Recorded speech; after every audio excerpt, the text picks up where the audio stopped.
Gujarat's #1 engineering university, Sankal Chand Patel University, 9642706257.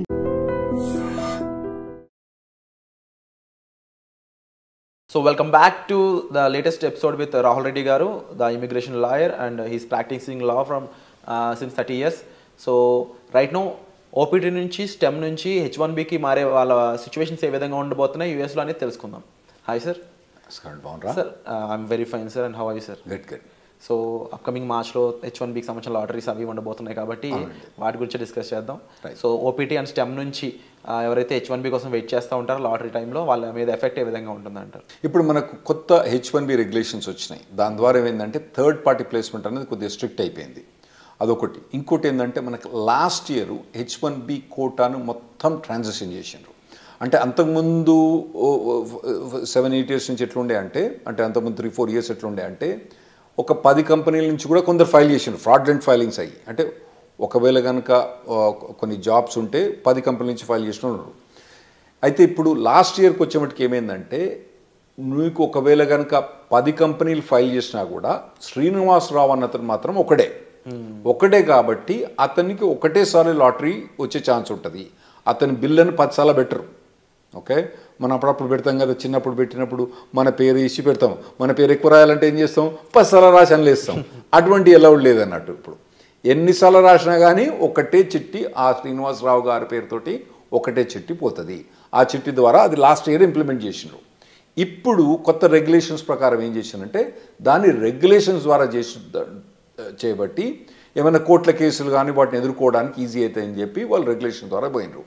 అయితే ఇప్పుడు కొత్త ప్రొవిజన్ ఏంటంటే లాటరీ మనం మార్చ్లో ఫైల్ చేసేటప్పుడు కొత్తగా ఫీజు అంతకుముందు $10 ఉండే. $10 ఏంటండి ఎప్పుడు ఇవ్వాలి, ఇప్పుడు పెద్ద కేర్ చేయరు. సో కొందరు ఫ్రాడ్లెంట్ ఫైల్ చేసే వాళ్ళు కొద్దిగా ఎక్కువ ఫైల్ చేస్తున్నారు, $10.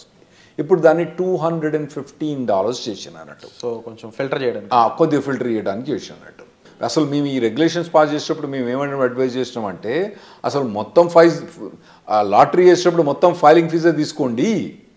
ఓకే, సెలెక్ట్ అయితే ఆ ఫైలింగ్ ఫీజు ఇవ్వకండి. ఎట్లా మేము కట్టాలి కదా, ఎట్లా మేము ఫైలింగ్ ఫీజు కట్టాలి కదా, మేము ఇవ్వకండి అని చెప్పి మేము అడ్వైజ్ చేసినాం. వాళ్ళు ఇన్లే సరే ఏదో $215 చేసిండ్రు.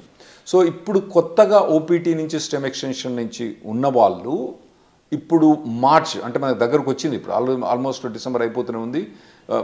మార్చ్కు మీకు H1B లాటరీ ఉంది. ఇప్పటి నుంచే మీరు కంపెనీ కానీ కంపెనీ హెచ్ఆర్ కానీ కంపెనీ లాయర్ కానీ కాంటాక్ట్ చేసి టచ్లో ఉండి మీరు H1B ఫైల్ చేయడానికి రెడీ కాండి. అండ్ వీళ్ళు ఎటువంటి జాబ్స్ని చూస్ చేసుకోవడానికి స్కోప్ ఉంటుందంటారు ముఖ్యంగా H1B టైంలో? నార్మల్గా అంటే మన వాళ్ళందరూ కంప్యూటర్ ప్రొఫెషనల్స్ ఉంటారు కాబట్టి మనకు 3 types ఆఫ్ జాబ్స్ ఉంటాయి నార్మల్గా అండి. ఒకటి ఎండ్ క్లయింట్ అంటే నార్మల్గా కోకోలా కంపెనీ, లేదంటే నెక్స్ట్ ఇంప్లిమెంటేషన్ పార్ట్నర్, ఈ డెలాయిట్, కాగ్నిజెంట్, ఇన్ఫోసిస్ అని ఇంప్లిమెంటేషన్ పార్ట్నర్ టైప్ ఉంటాయి. ఇంకోటేమో ABC కన్సల్టింగ్ కంపెనీ, చిన్న కంపెనీస్ ఉంటాయి. అయితే మనం మొదలు కవర్ చేసిన ఎపిసోడ్లో ఏంటంటే కోకోలతో కంపెనీతో పనిచేస్తే కొద్దిగా మంచిగా ఉంటుంది H1B ప్రొవిజన్స్ అని చెప్పినాం. కాకపోతే ఈ ఎండ్ క్లయింట్ పనిచేసినప్పుడు వాళ్ళు ఏం చేస్తారంటే నీకు 3 ఏళ్ళు వర్క్ పర్మిట్ ఉంది కదా, నీకు ఇప్పుడే H1 అప్లై చేయమంటారు. అది వీనికి పెద్ద బాధ అయింది. ఎందుకంటే ఇప్పుడు 3rd year పోయినప్పుడు వీని H1B లాటరీ రాలేదనుకోండి, వీని పని గోవిందా. సో అటువంటి వీళ్ళు నార్మల్గా కంపెనీ పోయేటప్పుడు అంటే చాయిస్ ఉంటే మాత్రం మీకు కంపెనీ ఈ ఇయర్ మీకు H1B అప్లై చేస్తుందా చేస్తలేదా అదొకటి కనుక్కోండి. ఎండ్ ఆఫ్ ది స్టెమ్ ఎక్స్టెన్షన్లో సార్ ఇన్ కేసు ఎంప్లాయర్ని చేంజ్ చేసుకున్నాం అనుకోండి, అప్పుడు సిచ్యువేషన్ ఏ విధంగా ఉంటుంది? ఎంప్లాయర్ చేంజ్ చేసుకున్నా కానీ ఆ మార్చ్ టైంలో ఫైల్ చేస్తే సరిపోద్ది. మార్చ్ టైంలో ఫైల్ చేయకపోతే సరిపోద్ది. ఇంతకుముందు చెప్పినట్టు ఏంటంటే ఒకవేళ కనుక ఇప్పుడు మనం డిసెంబర్ జనవరిలో ఉన్నారు కదా, మీరు ఇప్పుడు మీ కంపెనీ కనుక మీరు H1B ఫైల్ ఈ లాటరీలో ఫైల్ చేస్తారా చేయరా కనుక్కోండి. ఒకవేళ చేయరని అనుకుంటే మాత్రం ఈ కంపెనీ వదిలిపెట్టి వేరే ఏ కంపెనీ కనుక మీకు జాబ్ దొరికితే ఆ కంపెనీకి పోవడం బెటరు. ఎందుకంటే H1B లాటరీ ఎంత తొందర వస్తే అంత బెటర్.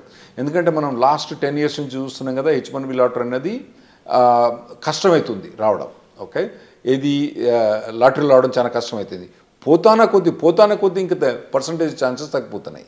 మీకు 3 times కూడా మీరు లాటరీ ట్రై చేసుకోవాలి, అవసరమైతే 4 times కూడా మీరు లాటరీ ట్రై చేసుకోవాలి. వచ్చినప్పుడు ఇమ్మీడియట్గా ఫైల్ చేసుకోండి, మళ్ళీ నెక్స్ట్ ఇయర్ పెట్టకండి అన్నట్టు. ఒకవేళ ఈ కంపెనీ ఫైల్ చేయకపోతే మీకు వేరే జాబ్ దొరికితే మాత్రం వేరే జాబ్ తీసుకొని ఆ జాబ్ ద్వారా కూడా మీరు H1B ఫైల్ చేసుకోవడం బెటర్. స్టెమ్ స్టూడెంట్స్కి ఎలాంటి ప్రొటెక్షన్ ఉంటుంది సార్? అంటే ఎక్స్పైరేషన్ ముందు జాబ్ పోయినట్లయితే వాళ్ళకి ఏమైనా ప్రొటెక్షన్ ఉంటుందా? ఏముండదండి, గోయిందా అంతే. ఇప్పుడు H1B ఇప్పుడు ఉందనుకోండి, ఇప్పుడు మార్చ్లో లాటరీ ఉంది, ఫిబ్రవరిలో జాబ్ పోయిందనుకోండి, మార్చ్లో వాళ్ళు ఫైల్ చేయరాదు అన్నట్టు. అయితే కొందరు ఏం చేస్తారంటే ఈ కన్సల్టింగ్ కంపెనీ ద్వారా పోయి ఫ్రాడ్లెంట్గా వాళ్ళకి డబ్బులు ఇచ్చో జాబ్ లేకున్నా ఫైల్ చేయించుకుంటారు. అవి అయితే నేను అవాయిడ్ చేయమని చెప్తా. ఎందుకంటే మీరు లాంగ్ రన్లో చూసుకోండి, మళ్ళీ కాకపోతే ఇండియాకి వచ్చి మీరు మళ్ళీ H1B లాటరీ అప్లై చేసుకోవచ్చు, కానీ ఇటువంటి ఫ్రాడ్లెంట్ కంపెనీస్ మాత్రం పోకండి. జెన్యున్ జాబ్ ఉంటే మాత్రమే మీరు H1B ఫైల్ చేయించుకోండి. జెన్యున్ జాబ్ లేకపోతే ఎప్పుడు కూడా H1B ఫైల్ చేయించుకోకండి. లేదు, ఇన్ కేస్ జాబ్ పోయింది అనుకున్న టైంలో స్టెమ్ ఓపీటీ మెయింటైన్ చేస్తూ ఎంప్లాయర్ మార్చుకునే స్కోప్ ఉంటుందా? స్టెమ్ ఓపీటీలో మనకు 90 days ఆఫ్ అన్ఎంప్లాయ్మెంట్ అలౌడ్ అండి. సో ఆ డేస్ని అక్కడక్కడ మెయింటైన్ చేసుకోవాలి. అదే అక్కడ మెయింటైన్ చేసుకోవచ్చు. మెయింటైన్ చేసుకొని దెన్ వేరే జాబ్ కనుక హాప్ ఆన్ అయితే అప్పుడు H1B ఫైల్ చేసుకోవచ్చు. కాకపోతే ఈ మార్చ్లో ఈ H1B లాటరీ ఎప్పుడు ఫైల్ చేస్తారు? మార్చ్ 1 నుంచి, టిపికల్గా మార్చ్ 20th. కొద్దిగా డేట్స్ అటు ఇటు చేంజ్ అవుతా అంటే ఒక 5-6 రోజులు అటు ఇటు చేంజ్ అవుతా అంటే ఆ టైంలో కనుక జాబ్ లేకపోతే కథం, మనోడు మళ్ళీ నెక్స్ట్ ఇయర్ వెయిట్ చేయాల్సి వస్తుంది. ఈ 90 days కాకుండా, ఈ టైం పీరియడ్ కాకుండా స్టెమ్ ఓపీని ఎక్స్టెన్షన్ చేసుకోలేమంటారా? స్టెమ్ ఓపీటీ అంటే 90 days అన్ఎంప్లాయ్మెంట్ ఎక్స్టెండ్ చేసుకోవడమా, లేదా 2 years స్టెమ్ ఓపీటీని ఎక్స్టెండ్ చేసుకోవడం? లేదండి, స్టెమ్ ఓపీటీ అన్నది 2 yearsకు లిమిటెడ్. అయితే అందులో కొన్ని చిన్న చిన్న ఎగ్జామ్షన్స్ ఉన్నాయి. ఇప్పుడు H1B అన్నది మనం మార్చ్లో లాటరీ ఫైల్ చేసినా కూడా యాక్చువల్ H1B అనేది అక్టోబర్ దాకా స్టార్ట్ కాదు. అయితే ఒకవేళ స్టెమ్ ఎక్స్టెన్షన్ కనుక ఈ ఏప్రిల్ నుంచి అక్టోబర్ మధ్యలో కనుక ఒకవేళ స్టెమ్ ఎక్స్టెన్షన్ ఎగ్జాస్ట్ అవుతుంది అనుకోండి, అంటే ఇతని స్టెమ్ ఎక్స్టెన్షన్ జూన్లో ఎక్స్పైర్ అవుతుంది అనుకోండి, ఇతను H1B ఫైల్ చేస్తే ఈ స్టెమ్ ఎక్స్టెన్షన్ ఆటోమేటిక్గా జూన్ నుంచి అక్టోబర్ దాకా ఎక్స్టెండ్ అయింది. అట్లా కొన్ని లిమిటెడ్ ఎగ్జంప్షన్, దాన్ని మేము క్యాప్ గ్యాప్ అంటాం అన్నట్టు. క్యాప్ గ్యాప్ అంటాం. అది ఎప్పటి నుంచి? నార్మల్గా టిపికల్గా ఏప్రిల్ నుంచి అక్టోబర్ దాకా ఎక్స్టెండ్ అయింది. ఏది కంపెనీ ఏదైతే కంపెనీ ఉందో H1B change of status file చేస్తే ఆటోమేటిక్గా క్యాప్ గ్యాప్ అన్నది ఏప్రిల్ నుంచి అక్టోబర్ దాకా ఎక్స్టెండ్ అయింది. అండ్ మనం ముందు మాట్లాడుకున్న ఈ రూల్స్ అండ్ రెగ్యులేషన్స్ అన్నీ కూడా పార్ట్ టైంలో కూడా అప్లైకబుల్ అవుతాయా? అంటే ఇప్పుడు స్టెమ్ వాళ్ళు పార్ట్ టైం కూడా సేమ్ ఇదే చేయొచ్చా, ఫుల్ టైమే చేయాలి కంపల్సరీ? మీరు అన్నట్టు ఒకవేళ కనుక H1B జాబ్ ఫైల్ చేసిన అనుకోండి, పార్ట్ టైం కూడా వాళ్ళు ఎక్స్టెండ్ చేసుకోవచ్చు. ఏది టిపికల్గా ఏప్రిల్ నుంచి అక్టోబర్ దాకా. అయితే ఇప్పుడు కొత్తగా వచ్చిన రెగ్యులేషన్స్ ఏవైతే January 17, 2025 అప్లికే అవుతాయో దానికి యాక్చువల్లీ స్టూడెంట్స్ కొద్దిగా ఈజీ ప్రొవిజన్ ఇచ్చిండ్రు. కపుల్ ఆఫ్ ప్రొవిజన్స్ ఏమి ఇచ్చిందంటే, ఒకవేళ నార్మల్గా మేము H1B ఫైల్ చేసినప్పుడు October 1st డేట్ పెట్టే ఫైల్ చేయాలి, October 2nd ఫైల్ చేయొద్దని చెప్పినట్టు. ఇప్పుడు కొత్తగా ఏంది, నువ్వు ఎక్స్టెండెడ్ డేట్స్ అంటే ఇంకా లేట్ డేట్ తోటి కానీ మేము ఒకవేళ కనుక ఏప్రిల్లో మేలో ఫైల్ చేసినా కూడా కొద్దిగా లేట్గా స్టార్ట్ డేట్ అంటే వీని స్టెమ్ ఎక్స్టెన్షన్ ఉంటుంది కదండి, ఈ స్టెమ్ ఎక్స్టెన్షన్ ఎక్కువ వాడుకోవడానికి ఇంకా ఎక్కువ రోజులు పెట్టుకొని, అంటే October 1st కాకుండా డిసెంబర్ కానీ జనవరి కానీ స్టార్ట్ డేట్ పెట్టుకొని మేము H1B ఫైల్ చేసుకోవచ్చని కొత్త రెగ్యులేషన్ వచ్చింది. ఇది స్టెమ్ ఎక్స్టెన్షన్ ఉన్న వాళ్ళకు, ఓపీటీ ఉన్న వాళ్ళకి చాలా అడ్వాంటేజ్ అండి. ఎందుకంటే అనవసరంగా 6 years H1B వాడరు.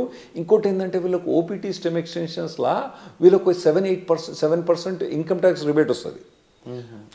H1B పోయినప్పుడు రాదు. అంటే దాన్ని యాక్చువల్ ఇన్కమ్ ట్యాక్స్ అన్నాము, సోషల్ సెక్యూరిటీ అంటాము. ఆ సోషల్ సెక్యూరిటీ అన్నది వీళ్ళు కట్టని అవసరం లేదు. సో ఆ ఎగ్జామ్షన్ కూడా ఇది వీళ్ళు ఎక్కువ వాడుకోవచ్చు. ఆ ప్రొవిజన్స్ కూడా ఇచ్చిండ్రు. ఇంకోటి ఏది స్టార్ట్ డేట్ లేట్ చేయొచ్చు అని ఉంది కదా. ఇంకోటి నేను ఏం చెప్పినా, స్టెమ్ ఎక్స్టెన్షన్ కానీ ఓపీటీ కానీ ఏప్రిల్ నుంచి అక్టోబర్ దాకా H1B ఫైల్ చేస్తే ఆటోమేటిక్ అక్టోబర్ దాకా ఎక్స్టెండ్ అవుతుందని చెప్పిన. దాన్ని క్యాప్ గ్యాప్ అంటాం. దాన్ని వాళ్ళు ఏం చేశారంటే క్యాప్ గ్యాప్ అన్నది అక్టోబర్ దాకా కాకుండా ఏప్రిల్ అంటే మళ్ళీ నెక్స్ట్ ఏప్రిల్ దాకా వాళ్ళు ఎక్స్టెండ్ చేసినట్టు, అంటే దాదాపుగా 1 year ఎక్స్టెండ్ చేసినట్టు. ఓకే. కాకపోతే దాని కిటికీ ఏంటంటే ఈ క్యాప్ గ్యాప్కు H1B అన్నది ఫైల్ చేయడం కంపల్సరీ. చేసిన వాళ్ళకి మాత్రం లాటరీలో సెలెక్ట్ అయ్యి H1B ఫైల్ చేసిన వాళ్ళకే ఈ క్యాప్ గ్యాప్ వర్తిస్తుంది. అంటే ఇప్పుడు తర్వాత ఈ క్యాప్ గ్యాప్ ఎక్స్టెన్షన్ కూడా H1B లాటరీలో సెలెక్ట్ అయ్యి H1B ఫైల్ చేసిన వాళ్ళకే ఈ క్యాప్ గ్యాప్ అన్నది వర్తిస్తుంది. అంటే ఈ ప్రొవిజన్ నార్మల్గా తీసుకొచ్చిన అవసరం ఏం పడిందంటే H1B నార్మల్గా 5-6 monthsలో అప్రూవ్ అయిపోద్ది. లేదా అంటే మనోడు ఎక్కువ పైసలు కట్టేస్తారు 3 వారాలకే అప్రూవ్ అవుతుంది ప్రీమియం ప్రాసెసింగ్కి. కొత్త అడ్మినిస్ట్రేషన్ వస్తుంది కదా, కొత్త అడ్మినిస్ట్రేషన్ అప్పుడు ఈ కొత్త అడ్మినిస్ట్రేషన్ కొత్తదేం కాదు, అంతకుముందు ఉన్నదే. అంతకుముందు మమ్మల్ని నరక యాతలు పెట్టింది ఈ అడ్మినిస్ట్రేషన్. వాళ్ళు ఈ ప్రీమియం ప్రాసెసింగ్ ఇవన్నీ సస్పెండ్ చేసిండ్రు. అయితే ఇప్పుడు క్యాప్ అనేది అక్టోబర్ దాకానే, ఇదివరకు పాత రూల్స్ ప్రకారం అక్టోబర్ దాకానే ఎక్స్టెండ్ అయ్యి అక్టోబర్లో H1 అప్రూవ్ కాలేదనుకోండి, ఇడు జాబ్ చేయకుండా కూర్చోవాలి. అప్పుడప్పుడు పెద్ద కంపెనీలు ఏం చేస్తాయి, జాబ్ చేయకపోతే పో నీ H1 తీసేస్తాను తీసిపో, జాబ్ తీసేసుకొస్తాడు. అప్పుడేమవుతుంది, నా గరక నా ఘాటక అవుతాడు వీడు. అయితే ఇప్పుడు కొత్త ప్రొవిజన్ ప్రకారము ఒకవేళ ట్రంప్ అడ్మినిస్ట్రేషన్ వచ్చి H1 ప్రీమియం ప్రాసెసింగ్ తీసేసినా, అంటే ఎక్స్ట్రా $2,500 కట్టినా కూడా, దానికి ఎక్కువ ఫాస్టర్ ప్రొవిజన్ తీసేసినా కూడా మనోడు అక్టోబర్ దాటిన తర్వాత, అంటే వీని వర్క్ పర్మిట్ ఒకవేళ జూన్లో అయిపోయినా కూడా అక్టోబర్ దాకా కాకుండా మళ్ళీ ఏప్రిల్ దాకా ఇతను జాబ్ గ్యాప్ మీద జాబ్ చేసుకోవచ్చు. అది ఈ జనవరి 17th మనకు వచ్చే రెగ్యులేషన్స్ తోటి చాలా అడ్వాంటేజ్ అవుతుంది మనకు. ఓవరాల్గా డిఫరెంట్ అప్లికేబుల్స్ అయితే రానున్నాయనేది అర్థమవుతుంది క్లియర్గా. అండ్ కొన్ని బెనిఫిషరీస్ కూడా కనిపిస్తూ ఉన్నాయి డెఫినెట్లీ. అండ్ బిఫోర్ జాబ్ వీళ్ళు స్టెమ్ ఓపీటీ వాళ్ళు ఎటువంటి రిక్వైర్మెంట్స్ ఉంటాయి సార్ అప్లై చేయడానికి? అంటే ఓపీటీ స్టెమ్ ఎక్స్టెన్షన్ ఈ రెండిట్లు అంటారా? అంటే వీళ్ళు మొదటి నుంచి కాలేజీలో చదువుతున్నప్పుడే వీళ్ళకు ఆన్ క్యాంపస్ రిక్రూట్మెంట్ నడుస్తుంటుందండి, వాటిల్లో పార్టిసిపేట్ చేయాలి. ఇంకోటి ఏంటంటే మీకు ఇంతకుముందు చెప్పినట్టు ఏంటంటే వీళ్ళు మొదటి నుంచి కూడా ఏదో టెక్నాలజీ తీసుకొని, హాట్ టెక్నాలజీ తీసుకొని, కరెంట్ టెక్నాలజీ తీసుకొని దాని మీద కంప్లీట్గా ఇంటర్న్షిప్స్ కానీ, తర్వాత ఎడ్యుకేషన్ కానీ, ట్రైనింగ్ కానీ తీసుకొని, ఒకవేళ టెక్నాలజీ మారితే మళ్ళీ ఇమీడియట్గా మారండి టెక్నాలజీ. కానీ ట్రైనింగ్ అన్నది ఇక్కడ కూర్చొని ఆ సినిమాలు చూసిన దానికి వీటి చూసిన దానికన్నా ఇటు పక్క పోయి ఈ ట్రైనింగ్ ఇటువంటివన్నీ తీసుకోవడం చాలా మంచిది. ఎందుకంటే నార్మల్గా ఇక్కడ జనరల్ ప్యాకేజ్ ఏంది 5 lakhs 6 lakhs ఉన్నది, అక్కడ మీకు 80 లక్షల నుంచి మొదలైంది ప్యాకేజ్. సో మీకు 6 lakhs నుంచి 80 లక్షలకు ఉండే పెర్ఫార్మెన్స్ మీరు అక్కడ యూఎస్కి వస్తుండ్రు కాబట్టి మీరు చేసే పెర్ఫార్మెన్స్ కూడా 10 times బెటర్ ఉండటానికి మీరు షార్పన్ అప్ కావాలి. అది మొదటి నుంచి ప్రిపేర్ కాండి. చక్కగా ఓపీటీ అయిపోయిన తర్వాత అప్పుడు ఎతుకుతలే జాబ్, తర్వాత చూసుకుంటలే. ఇప్పుడైతే సినిమాలు చూస్తా, షికార్లు పోతా, తాగుతా, తింటా, బిర్యానీ తింటా, పొద్దుగాల మధ్యాహ్నం, సాయంత్రం అయితే వాలీబాల్ ఆడతా, కానీ తర్వాత చూసుకుంటా, ఓపీటీ అయిపోయిన తర్వాత చూసుకుంటే మాత్రం అది తప్పుడు పని. మీరు మొదటి నుంచి ఇంజనీరింగ్ కాలేజ్ నుంచి ఫస్ట్ ఇయర్ నుంచి, ఒకవేళ మీరు యూఎస్ రాదలుచుకుంటే, మీరు ఇక్కడ కూర్చొని ఎక్కడనో 5 లక్షల ప్యాకేజ్ 6 లక్షలు తీసుకుంటే మీ ఇష్టం. మీరు కనుక యూఎస్ వచ్చి ఓపీటీ మీద పనిచేసి స్టెమ్ ఎక్స్టెన్షన్ మీద పనిచేసుకుంటే మాత్రం మీరు ఫస్ట్ ఇయర్ నుంచి మీరు కంటిన్యూస్గా శ్రమ పడితే మీరు ఓపీటీ స్టెమ్ ఎక్స్టెన్షన్ వచ్చినప్పుడు మీకు మెచ్చుకునేది. మార్కెట్ మంచుకున్నప్పుడు ఏముంటుందండి, అప్పుడు ఏమంటారు కదా, కుక్కను కూడా సింహాసనం ఎక్కించినప్పుడు వీళ్ళందరినీ మన వాళ్ళని సింహాసనం ఎక్కించినప్పుడు, ఏది మంచిగా స్కిల్ సెట్ లేని వాళ్ళని వాళ్ళందరూ కూడా కుక్క మీద వీళ్ళందరూ సింహాసనం ఎక్కి కూర్చున్నారు. ఇప్పుడు ఎట్లున్నది పరిస్థితి, మార్కెట్ పరిస్థితి మంచిగా లేదు. మరి మార్కెట్ పరిస్థితి మంచిగా లేదంటే యాక్చువల్గా మీరు స్టాక్స్లో బాగా చేస్తుంటారు కదా, అసలు యూఎస్లో ఇప్పుడు స్టాక్ మార్కెట్లు ఉందండి, హై రేట్స్ ఉన్నాయి, అన్నీ బాగున్నాయి స్టాక్ మార్కెట్. అయినా కానీ ఐటీ ప్రొవిజన్ మొత్తం డౌన్ అయిపోయింది. ఎందుకైందంటే మెయిన్ ప్రొవిజన్ ఏంటంటే 2021 ఎప్పుడైతే మన కోవిడ్ అయిపోయిందో అప్పుడు ఎట్లా హైర్ చేసిందంటే అమెజాన్ కొన్ని కంపెనీస్ అయితే ఒకటే అండి, మీ శాలరీ ఎంత, ఇన్కమ్ ట్యాక్స్ చూపేరా అని వీళ్ళు పట్టుకుపోయినారు. నీ W2 ఎంత, నీ W2లా ఓకే నీకు 80 లక్షలు వస్తుంది, ఓకే ఒకటేరా నీకు, ఇగో 1,60,60,000 అంతే. వారు ఏం మాట్లాడలేదు. అట్లా చాలా మందిని హైర్ చేసిండ్రు. చక్కగా తీసుకుపోయి కుక్కను తీసుకుపోయి సింహాసనం మీద కూర్చోబెట్టిండ్రు. ఇప్పుడు ఏమవుతుందంటే వాళ్ళందరూ చాలా మంది లే ఆఫ్స్ అవుతుండ్రు, ఇంపాక్ట్ చూపిస్తున్నారు. ఇప్పుడు కొత్తగా వచ్చే పురాణాలకు మాత్రం ఆ లగ్జరీ ఏదైతే 2021-22లో ఏదైతే హైరింగ్ చూసిండ్రో, ఆ తర్వాత అంతకుముందు హైరింగ్ చూసిండ్రో, ఇంకా ముందు మీరు చూడరు. ఆర్టిఫిషియల్ ఇంటెలిజెన్స్ అనేది బాగా డెవలప్ అయింది. దాంతో ఏమవుతుందంటే ఈజీగా ప్రోగ్రామింగ్ అయిపోతుంది. కాబట్టి మీ జాబ్స్ అన్నవి చాలా కష్టమవుతాయి. మీరు మొదటి నుంచి ప్రిపేర్ కాండి. స్పెషల్గా మీరు యూఎస్ రాదలుచుకున్న వాళ్ళు మాత్రం మొదటి నుంచి ప్రిపేర్ అయ్యండి. మీరు ఇక్కడనే ఉండి చిన్న చిన్న జాబులు చూసుకుంటే మీ ఇష్టం. అక్కడ కనుక మీకు హై లెవెల్ జాబ్ కావాలంటే అక్కడ లో లెవెల్ జాబ్స్ ఉండవు. ఎందుకంటే వీళ్ళకి జాబ్ ఇవ్వడానికి వీలుండదు అక్కడ. ఏది ఓపీటీ స్పెషలిస్ట్ స్టెమ్ ఎక్స్టెన్షన్లా వాళ్ళు తీసుకొచ్చి $5 $10 జాబ్ ఇవ్వడానికి వీల్లేదు, రెగ్యులేషన్స్ ఎలా చేయవు కాబట్టి వీళ్ళకి హై లెవెల్ జాబ్ కావాలి. కాబట్టి ఆ లెవెల్ జాబ్ కావాలంటే మీరు ఇప్పటి నుంచి ప్రిపేర్ కావడం better. Wonderful sir. So latest updates కోసం చూస్తూనే ఉండండి. అండ్ చాలా విషయాలు అయితే మనకు రాహుల్ రెడ్డి గారు చెప్పడం జరిగింది. సో మీరు వీటిపై ఏమనుకుంటున్నారు, మీ ఒపీనియన్ కామెంట్ సెక్షన్లో మెన్షన్ చేయండి. And thank you so much for the wonderful. Thanks అండి.